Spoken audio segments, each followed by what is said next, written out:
Galera, beleza? Eu sou o professor Bruno Show, professor de Biologia, e hoje temos uma diquinha pra você aqui maravilhosa. Eu estou completamente maluco, não sei por que eu estou fazendo isso. É empolgação, filho, de fazer vídeos e usar minhas canetas novas. Filhão, hoje nós vamos fazer aqui uma diquinha maravilhosa sobre cadeia alimentar. Filhão, olha aqui, curso BioShow, o curso modular de Biologia feito para você. Aulas, o primeiro módulo de genética vai começar dia 10 de junho. Conto com você, espero você. Qualquer coisa, ó, informações aqui com este número, informações aqui neste canal do Telegram, todas as informações para você. Vamos começar com a dica? Filhão, muito simples, ó.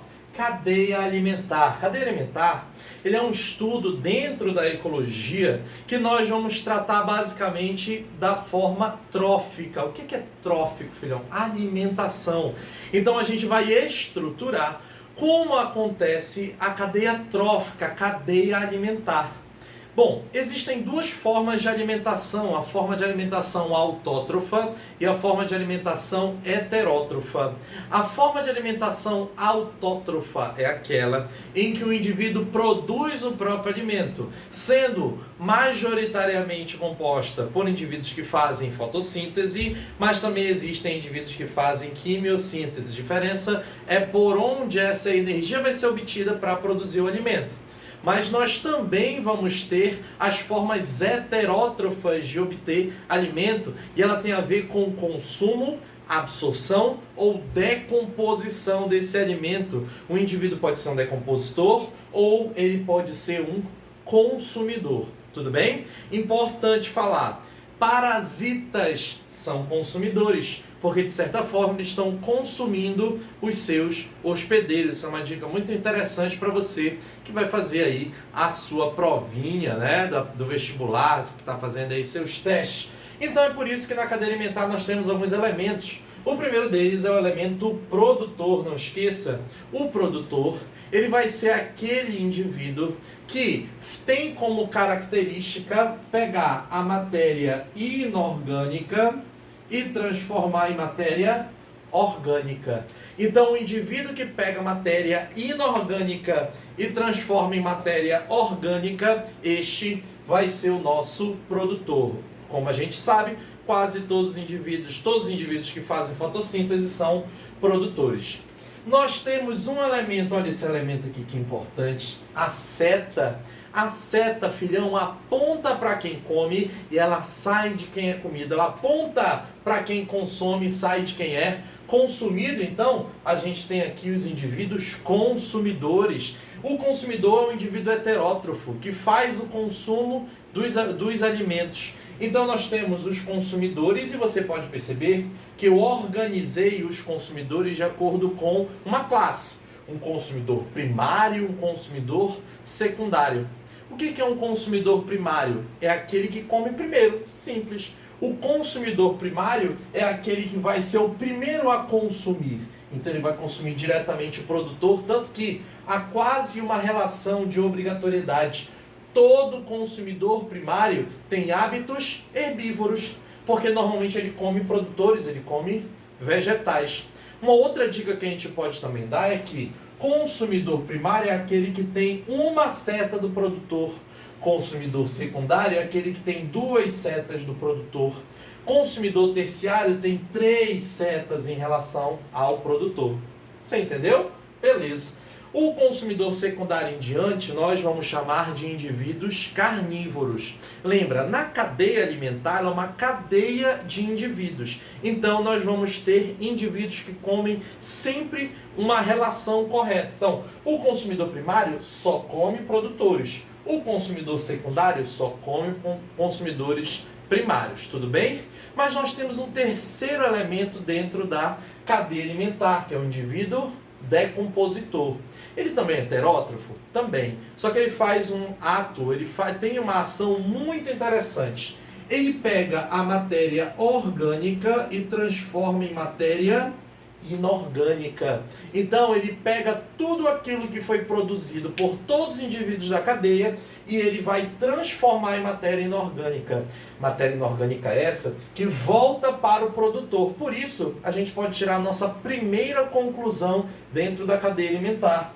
A biomassa dos indivíduos é uma biomassa cíclica, porque o produtor pega a matéria inorgânica e transforma em orgânica e o decompositor faz o inverso, promovendo assim um ciclo. É por isso que nós temos um outro estudo dentro da ecologia que a gente chama de ciclos biogeoquímicos, que tanto a influência dos seres vivos quanto do meio ambiente faz os elementos principais, como carbono, oxigênio, hidrogênio e nitrogênio, serem ciclados. Tudo bem? Bom, além do fator biomassa, a gente também tem que atentar muito para o fator energia. Energia aqui está muito relacionado ao metabolismo. O quanto de energia residual cada indivíduo pode prover ao nível trófico seguinte. E aqui uma outra dica, nível trófico. O nível trófico, ele está relacionado diretamente à posição que o indivíduo ocupa dentro da cadeia. E isso aí até produtores fazem, porque o produtor sempre vai ser o primeiro nível trófico. Não esquece disso, filhão. Toda vez que a gente fala de produtor, ele é sempre o primeiro nível trófico. Consumidor primário, segundo nível trófico. Consumidor secundário, terceiro nível trófico. Se você quiser lembrar, é muito fácil. Nível trófico é consumidor mais um. Então, ó, o consumidor primário, 1 mais 1, segundo nível trófico. Produtor, consumidor, 0. Ele não faz consumo, então ele é o primeiro nível trófico. Quanto à energia, da onde vem a energia base para a nossa cadeia alimentar? Bom, de certa forma, nós precisamos de um astro central, que é o Sol, que vai mandar energia para o produtor. Lembra que geralmente ele faz fotossíntese. Então a luz, ela é a fonte de energia para o produtor, que é autossuficiente. Ele produz 100% da energia que ele precisa. Daí, a cada nível trófico, nós vamos descontar o metabolismo, essa energia vai ser utilizada por o produtor para ele crescer e vai sobrar uma quantidade de energia que vai ser aquela desprendida na alimentação. Então, o consumidor primário consome 10% desse total. É a média. Então, ó, 10% a cada nível trófico. Então, ó, o consumidor primário disponibiliza para o consumidor secundário 10% da sua energia residual, portanto, 1% dessa energia. Daí que nós tiramos a informação de que a energia ela é unidirecional. A energia não se perde, não se cria, ela apenas se transforma. E transforma em quê, filhão? Em matéria. É por isso que o metabolismo ele está na jogada. Então, quanto maior o nível trófico, menor o nível de energia. Então, a energia é unidirecional e decrescente. Eu, gordinho desse jeito que eu sou, eu tenho um peso. Mas se eu estiver em um nível trófico diferente de um animal de grande porte, por porção de alimento, eu vou garantir mais energia. Então é por isso que animais carnívoros de grande porte precisam consumir muita carne para poder garantir a sua quantidade de energia diária. Tudo bem? Só que nós temos duas aplicações que estão associadas à cadeia alimentar e que são importantíssimas. A primeira delas é o que a gente chama de controle populacional ou análise das populações, e também o outro fator é a bioacumulação. Fica muito atento. O primeiro é quando a gente tem, de alguma forma, um controle populacional vindo de um componente externo, como um inseticida, ou esse controle populacional é feito pelos mesmos elementos da cadeia. Em muitas questões de vestibular, eles vão pedir para que você possa analisar o que vai acontecer com determinadas populações se eu fizer uma alteração nessa cadeia. Por exemplo, aqui ó, eu tenho a cadeia alimentar, grama, grilo, ave. A grama, filhão, muita atenção, ela vai ser o nosso produtor. O grilo vai ser nosso consumidor primário, porque ele está a uma seta da grama. A ave vai ser nossa consumidora secundária, porque ela está a 2 setas da grama. Tudo bem? Bom, muito importante.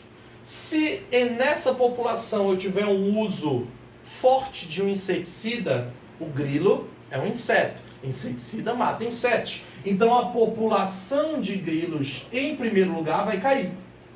O que acontece com a população de ave? O que acontece com a população de grama? A tendência é que, se eu não tiver grilos, a ave só come grilos, então a quantidade de pássaros cai.